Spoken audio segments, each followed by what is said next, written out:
Ottawa Senators on a 3-game winless streak after losing to the Oilers Tuesday. They're currently below 500. President of Hockey Operations Steve Staios talked about the fan base already feeling disappointed this season.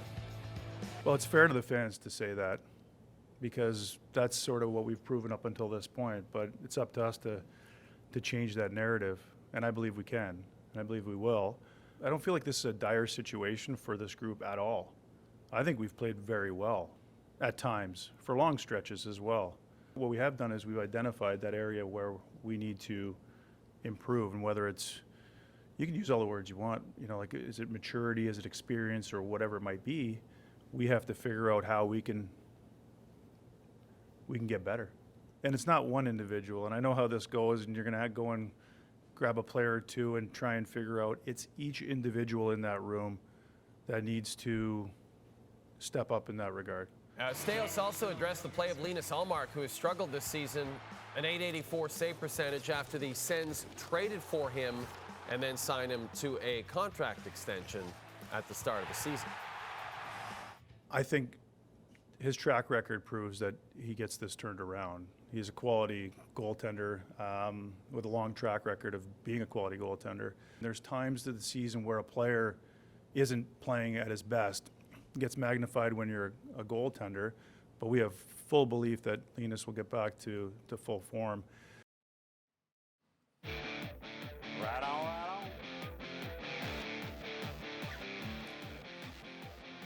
First of 2 appearances on the show from our hockey insider, Pierre LeBrun. First of all, Pierre, how are you tonight? How are you doing? Jay, I don't think I've ever been better. I'm comfortable in sharing that with you. I love it. This is as good as it gets right here. I love it. I love to hear that. Unfortunately, I wish I could say the same for the Ottawa Senators, Pierre.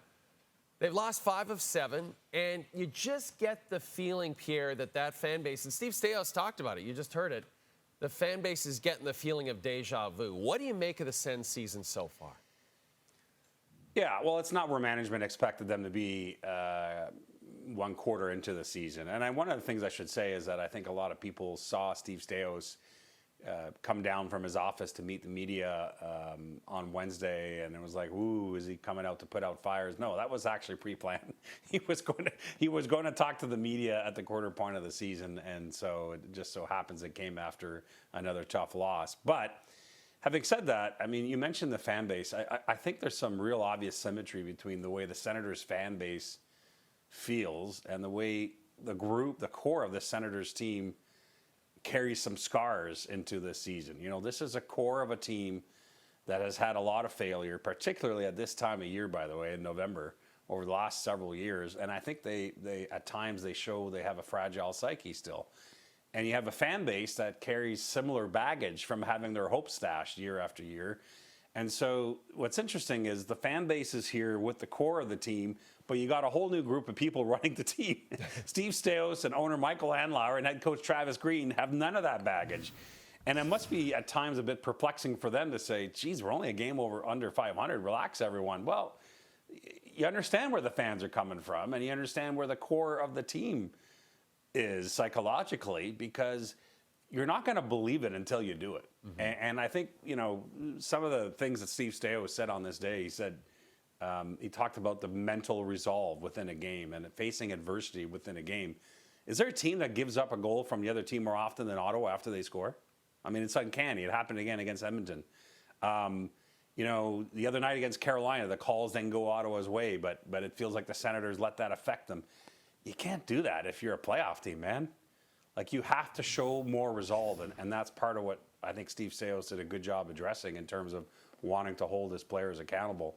But having said all that, there's some basic things here too. I mean, Linus Ullmark has to be better. I mean, goaltending solves a lot of things, and he will be better. I'm not worried about that at all. But if the goaltending gets better and they start getting saves, I think the rest kind of feeds off it. But I actually believe, and I agree with Steve Staios when he says that he sees enough positives in this that this will get figured out this year. I agree with him. Okay, so at this point in time, because we've seen some teams make some changes already, are there any potential changes that Staios could make? I mean, listen, we know from talking to sources around the league that certainly Staios is staying on top on all things, but I don't think that's his urge right now. And I'll tell you why. There's a danger in trying to trade yourself out of a situation. You know, you're feeling a bit of panic, you're feeling the pressure in your market, and you make a trade for the sake of a trade. I hate to pile on this team. There's a lot of good former Buffalo Sabres thriving elsewhere right now after being traded out of Buffalo. And you got to be careful that trading is not an emotional response to when you face adversity as an organization. Ottawa made a lot of changes this past offseason. You know, they brought in some new faces. They made some trades. You can't, at some point, you got to let things settle. Mm-hmm. That can't be the answer every time when you're facing adversity. It has to come from within. Now, listen, it doesn't mean I don't expect them to do something before the March 7th trade deadline. But I'm telling you, I don't believe it's their top of mind sentiment right now that they have to go out and make a trade to shake things up. That's not what I'm sensing from Senators management. The answer has to come from within. The poise has to come from within. The belief, the mental resolve, to use the words of Steve Staios. That's where that comes from. And, you know, the bottom line is one thing going their way, and it's probably something that's going to help Boston too, is that third place in the Atlantic's up for grabs. Kind of a strange season so far, but you know, maybe that keeps the race open for a lot of teams here in the Atlantic. Pierre is going to be back later in the show. It's another interesting season in Anaheim. Will John Gibson finally be moved? Pierre will talk about potential landing spots for the Ducks netminder later in the show.